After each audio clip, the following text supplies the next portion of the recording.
आमीन। एक बार फिर आप सभी को प्रभु यीशु मसीह के जीवित, पवित्र और सामर्थ्य नाम में जय मसीह की। धन्यवाद करते हैं प्रभु का, एक और मौका उसने हमें दिया, एक और दिन हमारी आयु में जोड़ा। ये पवित्र दिन जो उसने ठहराया कि उसके लोग उसके समक्ष उपस्थित हों एक कलीसिया के रूप में, और उसकी महिमा स्तुति करें, उसकी आराधना करें, अपने विनती निवेदन प्रार्थनाएं धन्यवाद के साथ उस तक पहुँचाएँ और उससे उसकी वाणी को सुनने पाएँ। हालेलुया। हमने प्रभु की आराधना करी, उसके लिए गीतों को गाया, अपनी विनती निवेदन प्रार्थनाएं उस तक पहुंचाई। अब समय है जबकि प्रभु अपने वचन के द्वारा अपनी वाणी हमें सुनाना चाहता है। कोई किसी मनुष्य की वाणी नहीं है ये। जैसे मैं खड़े होकर बोल रहा हूँ, मेरी वाणी नहीं है, ये आवाज़ मेरी है। प्रभु एक इंस्ट्रूमेंट की तरह इस्तेमाल करता है अपने लोगों को, ताकि दूसरों तक उसकी वाणी पहुंचाने पाएँ। उसका वचन है, ये उसकी वाणी है। हालेलुया। और इस वचन को प्रभु चाहता है हम में से प्रत्येक जन इज्जत दे, हम में से प्रत्येक जन जो है इसका अध्ययन करे, हम में से प्रत्येक जन इसको अपने जीवन में ग्रहण करके इसके द्वारा अपनी जीवन व्यतीत करे, ताकि हम उस स्थान तक पहुँचे जो प्रभु हमारे लिए तैयार करने गया है। उसने वादा किया है, मैं जाता हूँ तुम्हारे लिए स्थान तैयार करता हूँ, मैं फिर आऊँगा। उसका वादा कभी झूठा नहीं है। वो सत्य परमेश्वर है और वो कभी झूठे वादे नहीं करता है। वो गया है हमारे लिए जगह तैयार करने, वो फिर आएगा हमें लेने। वो नहीं चाहता कोई भी मनुष्य शैतान के हाथों नाश हो। वो नहीं चाहता शैतान उनको चुराए, उन्हें घात करे, उन्हें नाश करे। प्रभु का वचन में लिखा है यूहन्ना रचित सुसमाचार उसके 10 अध्याय में, शैतान क्यों आया? ताकि चोरी करे, घात करे और नाश करे।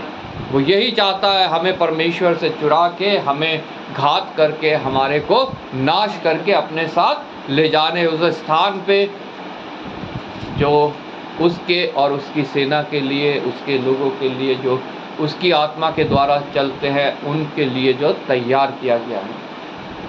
हमने वचन को पढ़ा। प्रभु का धन्यवाद हो कि वचन के द्वारा प्रभु हमसे बातें करना चाहता है, और आज जो वो बातें हमसे करना चाहता है, हम प्रभु से विनती करें कि हमारे ऊपर वो जाहिर करे और हम उसे ग्रहण करें, उस पर अपना जीवन व्यतीत करें। हमने इफिसियों की पत्री पढ़ी, उसका 5 अध्याय 3 से लेकर 6 तक हम पढ़ेंगे।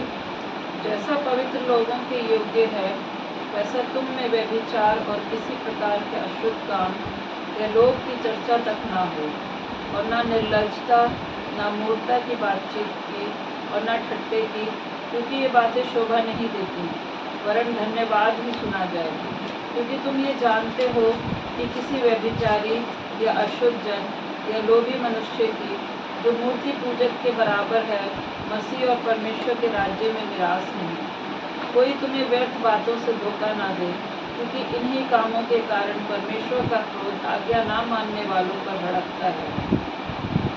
आइए हम प्रार्थना करें। धन्यवाद पिता परमेश्वर, धन्यवाद करते हैं प्रभु तेरे वचन के पढ़े और सुने जाने के लिए, जीवित है, जो पवित्र है, जो सामर्थी है और निश्चय अपना कार्य करता है। प्रभु आज हम यहाँ उपस्थित हैं तेरी वाणी सुनने के लिए पिता परमेश्वर।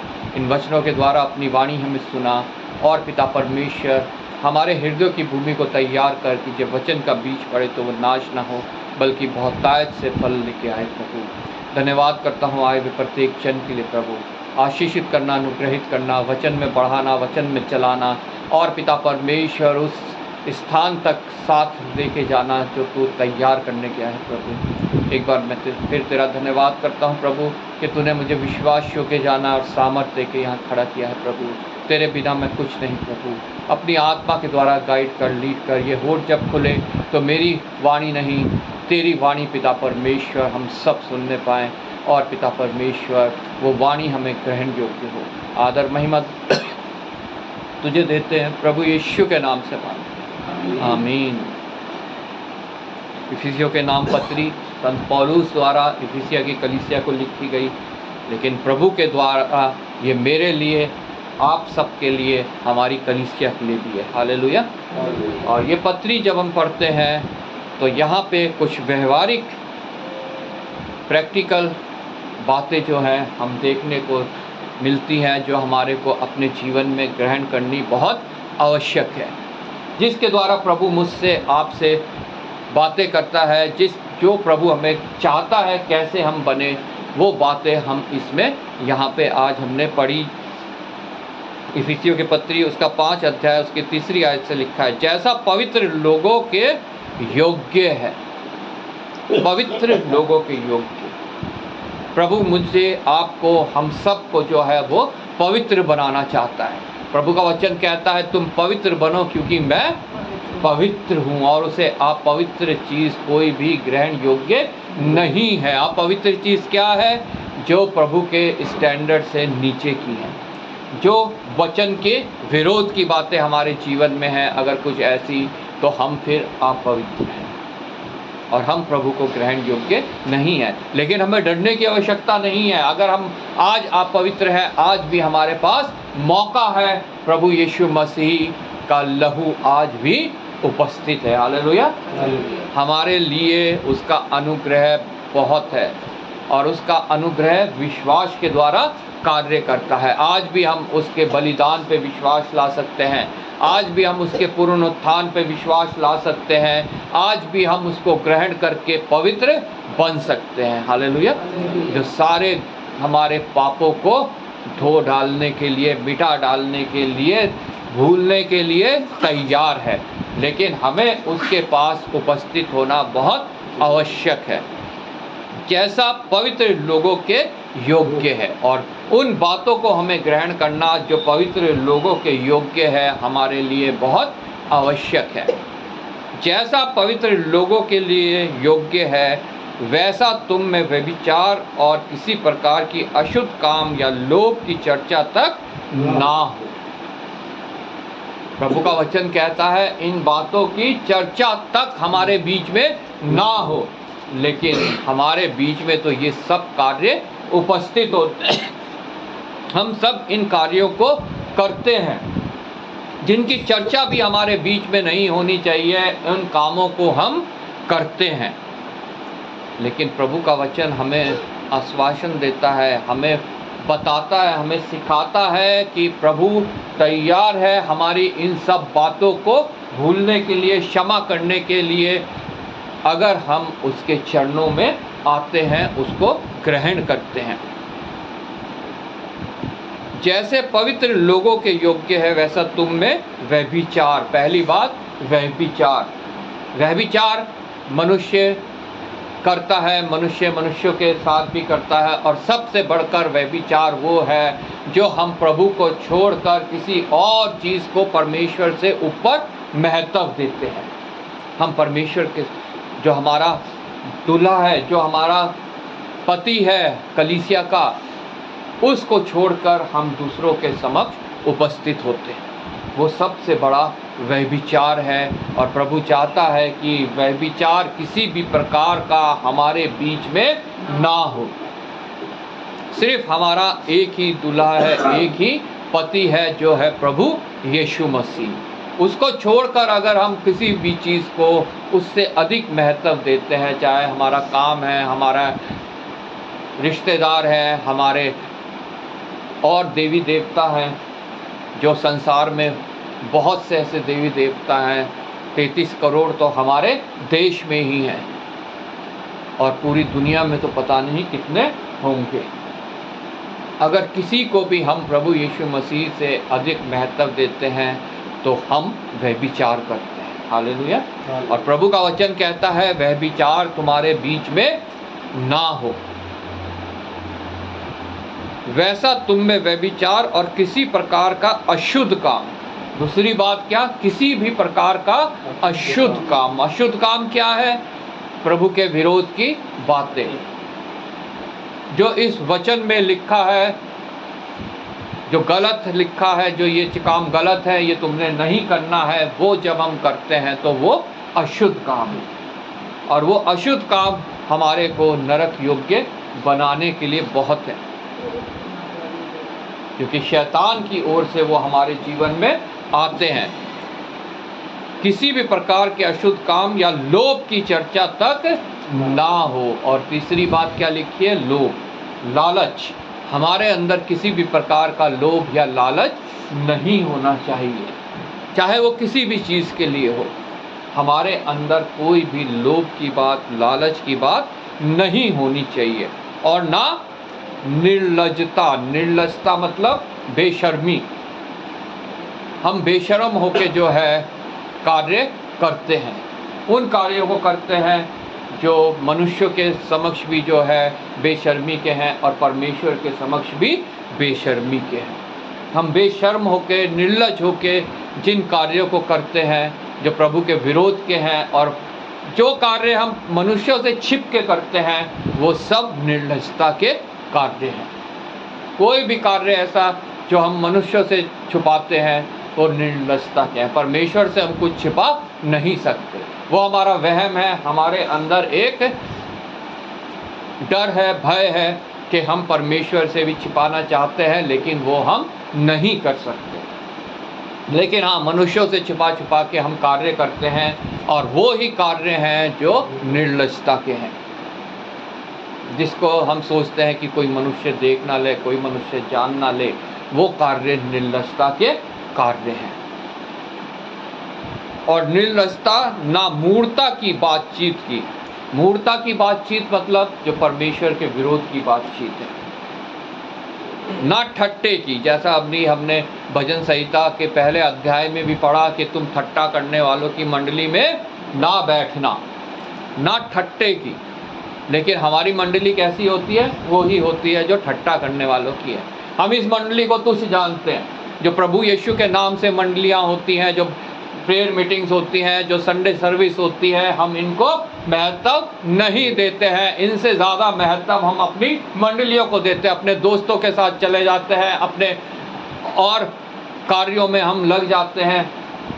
कई लोग सिनेमा देखने चले जाते हैं, कहीं टीवी देखने चले जाते हैं। टीवी, सिनेमा, मोबाइल, ये भी एक मंडली ही है, ठट्टा करने वालों की मंडली ही है। अगर हम इन बातों को करते हैं, परमेश्वर की मंडली को तुच्छ जानकर, उसको हम छोड़कर इन मंडलियों में जाते हैं, तो हम ठट्टा करने वालों की मंडली में बैठते हैं। लेकिन प्रभु का वचन कहता है ना ठट्टे की कोई बात हमारे बीच में उपस्थित हो, क्योंकि ये बातें शोभा नहीं देती, वरन धन्यवाद ही सुना जाए।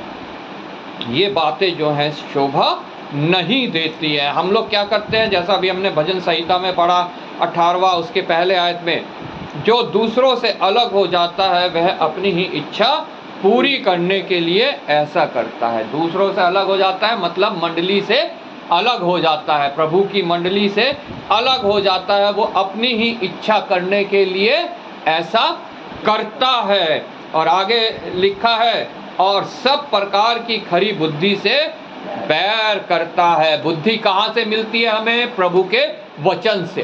प्रभु का भय बुद्धि का मूल है, आरंभ है।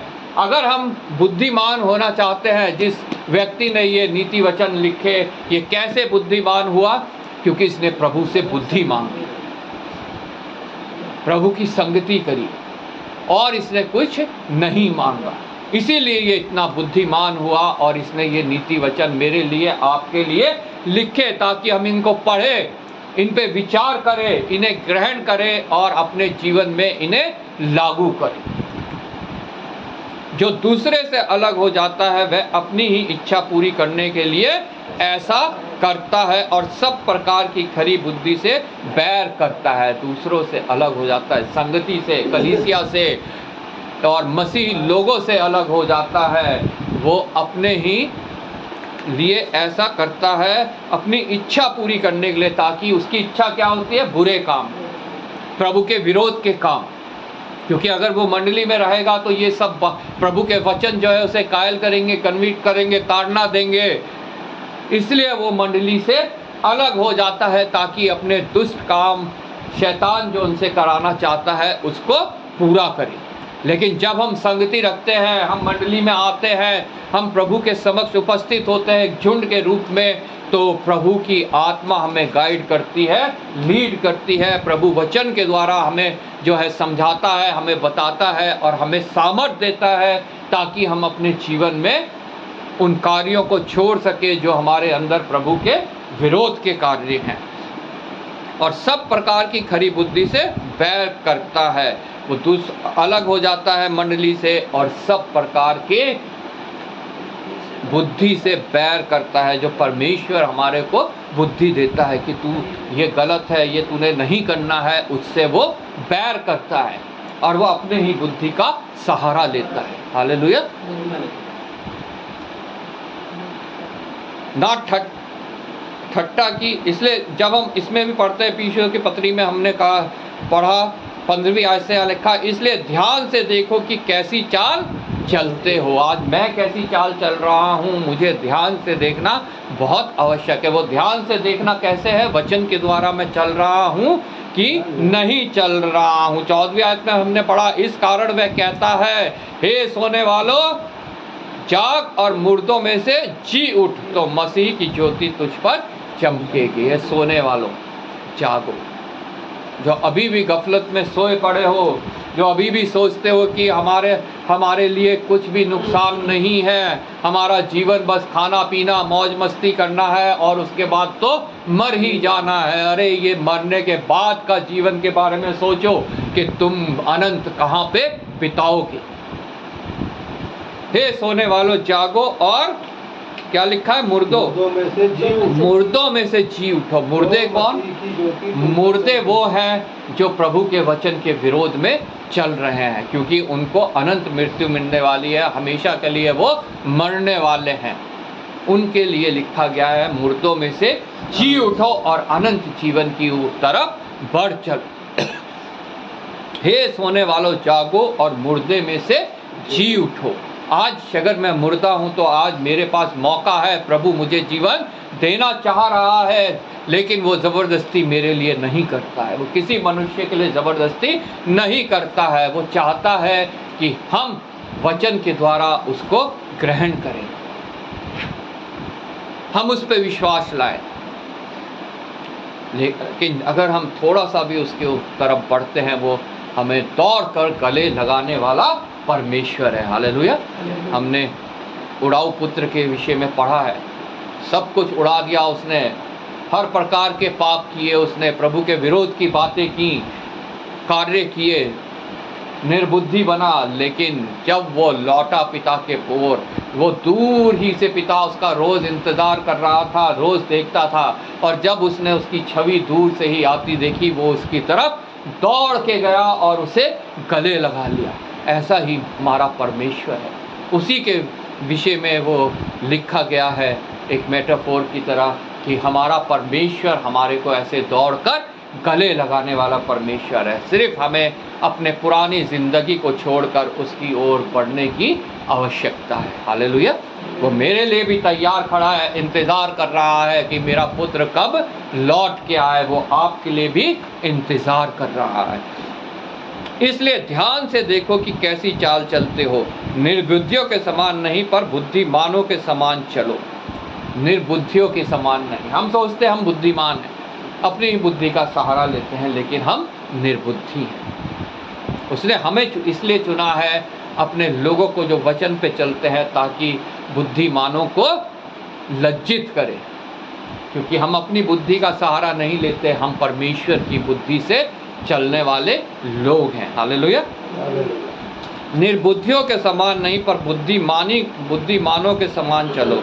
अवसर को बहुमूल्य समझो, क्योंकि दिन बुरे हैं। शैतान फाड़ने वाले सिंह की तरह समान इस समय निकला हुआ है कि किस विश्वासी को पकड़े, किस विश्वासी के परिवार में से किसी को पकड़े, उसे फाड़े, उसे चुराए, उसे घात करे, उसे नाश करे।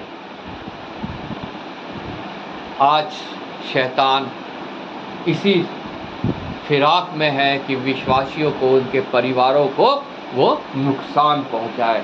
लेकिन प्रभु का वचन कहता है, अवसर को बहुमूल्य समझो, क्योंकि दिन बुरे हैं। अवसर मतलब संगति करने का अवसर, प्रभु के साथ बैठने का अवसर, वचन को पढ़ने का, उसे मनन करने का अवसर, प्रभु की महिमा स्तुति धन्यवाद करने का अवसर, उसके लिए भजन कीर्तन करने का अवसर, जो हम इसमें आगे अभी जो पढ़ने वाले हैं, उन अवसरों को हम समझे, बहुमूल्य समझे। मतलब बहुमूल्य मतलब संसार में सबसे ज़्यादा जो हमारे अंदर होना चाहिए बहुमूल्य, वो है ये अवसर। हालेलुया।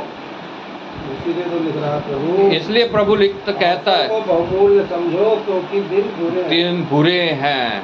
इस कारण निर्बुद्धि ना हो, पर ध्यान से समझो कि प्रभु की इच्छा क्या है। हालेलुया। हमें ध्यान से समझना है कि प्रभु की इच्छा क्या है, और वो हम समझ सकते हैं इन वचनों के द्वारा, और कोई जरिया हमारे पास नहीं है। पर आत्मा में परिपूर्ण होते जाओ और आपस में भजन और स्तुति गान और आत्मिक गीत गाया करो। आपस में, ये नहीं लिखा कि अकेले होके तुमने इन कार्यों को करना है। अकेला कोयला अगर अंगीठी से बाहर निकाल के रख दो तो वो बुझ जाएगा, लेकिन जो कोयले अंगीठी के अंदर है वो सुलगते रहते हैं। हालेलुया। आपस में भजन और स्तुति गान और आत्मिक गीत गाया करो, और अपने अपने मन में प्रभु के सामने गाते और कीर्तन करते रहो। हालेलुया। जब हम ऐसा करेंगे तो शैतान कभी भी हमें नुकसान पहुंचाने नहीं पाएगा। एक तो संगति करना, और एक अपने आप में हमें अंदर कीर्तन करते रहना है। आप प्रभु के सामने गाते और कीर्तन करते रहो मन में। हम कुछ भी कर रहे हैं, हम कहीं भी जा रहे हैं, हम अपनी नौकरी में हैं, अपने घर में हैं, अपने सफ़र में हैं, अपने कार्यों में हैं, हमें हमेशा प्रभु के लिए गाते रहता है और अपने अंदर कीर्तन करते रहना है। मतलब उसका हमें मनन करते रहना है। हालेलुया। हमारे अंदर उसके लिए जो है आत्मिक गीत चलते रहने चाहिए, उसके वचन जो है हमारे अंदर चलते रहने चाहिए। हम किसी को देखते हैं गलत कार्य कर रहा है तो हमें वचन याद आने चाहिए। प्रभु के वचन में ये लिखा है कि ये गलत कार्य मुझे नहीं करना है, ये गलत कार्य मुझे नहीं करना है, और प्रभु का धन्यवाद करना है कि प्रभु तेरा धन्यवाद हो। अगर तेरा अनुग्रह मुझ पर नहीं हुआ होता तो आज भी मैं भी उसकी तरह दारू पी के नाली में पड़ा होता, लेकिन तेरा अनुग्रह मेरे ऊपर हुआ और आज मैं उससे बच गया हूँ। हालेलुया। धन्यवाद प्रभु का हमें सदैव करना है। सदैव जो है आत्मिक गीत अपने हृदय में गाते रहना है। सदैव उसके वचनों को अपने हृदय में गहराई तक, प्रभु का वचन कहता है उसके वचनों को गहराई तक अपने हृदय में बसने दो। अपने हृदय की पटिया पे उसके वचन को, उसकी वाणी को लिखो। हालेलुया। मूसा को पत्थर की पटिया पे लिख के दी, लेकिन आज प्रभु चाहता है हम अपने हृदय की पटिया पर उसको लिखें। और सदा सब बातों के लिए हमारे प्रभु यीशु मसीह के नाम से परमेश्वर पिता का धन्यवाद करते रहो। एक लगातार चलने वाला प्रोसेस। ये नहीं कि हमने आज बैठ के धन्यवाद किया, यहाँ बाहर निकल के हम जो है जा रहे हैं, कार्य कर रहे हैं, उसको हम भूल जाएं। हर एक कार्य में, हर एक सोच में, हर एक विचार में, जो भी कुछ हम देखें, जो भी कुछ हम करें, जो भी कुछ हम सोचें, हर एक बात में हमें परमेश्वर का धन्यवाद करते रहना चाहिए। करते रहो लिखा, ये नहीं है कि धन्यवाद करो, करते रहो। हमें हमेशा उसका धन्यवाद करते रहना है। मसीह के भय में एक दूसरे के अधीन रहो। हालेलुया। बहुत इम्पॉर्टेंट बात, मसीह के भय में एक दूसरे के अधीन रहो। हमें एक दूसरे से अपने आप को बड़ा नहीं समझना है। प्रभु का वचन कहता है उस जब्ती के पुत्र यूहन्ना और याकूब को, उसकी माता जब प्रभु के पास आई, यीशु मसीह के पास, कि एक को अपने दाहिने एक को अपने बाएं बैठने का अधिकार दे। प्रभु यीशु मसीह ने कहा कि अगर तुम में से कोई बड़ा होना चाहे वो अपने आप को छोटा करे। हालेलुया। हमें अपने आप को एक दूसरे के अधीन रखना है, ना कि हमें उसके ऊपर रौब जमाना है, उसके ऊपर जो है अधीनता दिखानी है। चाहे वो बिशप है, चाहे पास्टर है, चाहे चर्च के डीकन्स हैं, लीडर्स हैं, ले लीडर्स हैं, बुजुर्ग लोग हैं, हमें एक दूसरे के अधीन रहने का वचन आज्ञा देता है। एक दूसरे के ऊपर अधिकारी बनने की आज्ञा नहीं देता। हमें अपने घमंड को अपने से दूर करना है। हालेलुया। तब जो है हम प्रभु के योग्य बनेंगे। दोबारा से हम आते हैं 5वीं आयत में, 5 के 5 में, क्योंकि तुम यह जानते हो कि किसी व्यभिचारी या अशुद्ध जन या लोभी मनुष्य जो मूर्ति पूजक के बराबर है, मसीह और परमेश्वर के राज्य में मिरास नहीं। तुम ये जानते हो। कैसे जानते हैं? इन वचनों के द्वारा। प्रभु परमेश्वर हमारा सबसे ज़्यादा घृणा मूर्तियों से करता है, मूर्ति पूजा से करता है। और प्रभु हमें ये दिखाता है कि मूर्ति सिर्फ वो नहीं है जो मनुष्य अपने हाथों से लकड़ी की या सोने चांदी की या पत्थर की गढ़ के बनाता है। मूर्ति वो भी है जिसको हम प्रभु से अधिक महत्व देते हैं, जिसके लिए हम प्रभु को भूल जाते हैं, छोड़ देते हैं। वो संगति भी जो ठट्टा करने वालों के साथ हम बैठते हैं, जो दुष्ट के मार्ग में हम चलते हैं, जो पापियों के साथ हम खड़े होते हैं, वो भी हमारे जीवन में मूर्ति है। और वो उसके विषय में लिखा है, क्योंकि तुम यह जानते हो कि किसी भी व्यभिचारी या अशुद्ध जन या लोभी मनुष्य जो मूर्ति पूजक के बराबर है, मसीह और परमेश्वर के राज्य में मिरास नहीं। उसको वहाँ पे जगह नहीं मिलेगी जो इन कार्यों को करते हैं जो मूर्ति पूजा के बराबर है। हालेलुया। क्योंकि तुम्हें व्यर्थ बातों से कोई तुम्हें व्यर्थ बातों से धोखा ना दे, क्योंकि इन ही कामों के कारण परमेश्वर का क्रोध आज्ञा ना मानने वालों पर भड़कता है। कोई तुम्हें व्यर्थ बातों से बहका ना दे, तुम्हारे को जो है प्रभु परमेश्वर से दूर ना करने पाए, इसलिए तुम उनके सहभागी ना हो। किनके सहभागी ना हो? जैसा भजन संहिता पहले में हमने पढ़ा, हमें दुष्टों के मार्ग में क्या ही धन्य है वह पुरुष जो दुष्टों की युक्ति पर नहीं चलता। हमें दुष्टों की युक्ति पर नहीं चलना है, हमें और ना पापियों के मार्ग में खड़ा होना है, और ना ठट्टा करने वालों की मंडली में बैठ और ना ठट्टा करने वालों की मंडली में बैठना है। यह है दुष्टों की युक्तियाँ।